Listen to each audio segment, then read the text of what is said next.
एक बार की बात है, नीम करौली बाबा जी के भक्त इफ्तिखार हुसैन नीम करौली महाराज के दर्शन करने जा रहे थे। रास्ते में उन्होंने बाबा के लिए कुछ आम खरीदे। उनमें से एक आम का आकार बेहद खास था, जिसे देखकर उसके मन में एक विचार आया। अगर बाबा मुझे यही आम वापस दे दें तो मैं समझूंगा कि वे सच में चमत्कारी हैं। लेकिन उनके मन में एक और जिज्ञासा उठी, अगर बाबा मुझे प्रसाद में गरम हलवा दें तो यह मेरी सभी शंकाओं का समाधान होगा। बिना कुछ कहे इफ्तिखार हुसैन बाबा के आश्रम पहुंचे। उस दिन बाबा अपने कमरे में थे, लेकिन आश्चर्य की बात यह थी कि उनके आने से पहले ही बाबा ने आश्रम में हलवा बनवाने का आदेश दे दिया था। जब बाबा ने सभी को अंदर बुलाया तो हुसैन जी ने श्रद्धा से आम उनके चरणों में रख दिए।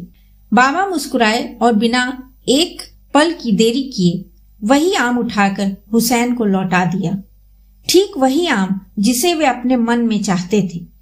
हुसैन जी चौंक गए। उन्होंने सिर झुका लिया और बोले, गुरुजी, मैं अपने विचारों के लिए क्षमा चाहता हूँ। अब मुझे समझ आ गया है कि आप सिर्फ शब्दों की को ही नहीं बल्कि लोगों के मन के विचारों को भी पढ़ सकते हैं। बाबा फिर मुस्कुराए और तुरंत सेवकों को आदेश दिया, गरम हलवा लाओ। हुसैन जी की आंखों से आंसू छलक पड़े। उन्होंने बाबा के चरणों में गिरकर कहा, आज से मैं आप पर पूरा विश्वास करता हूँ महाराज।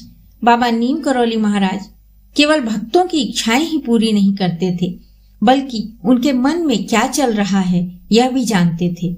सच्चे संत की यही पहचान होती है। जय श्री राम।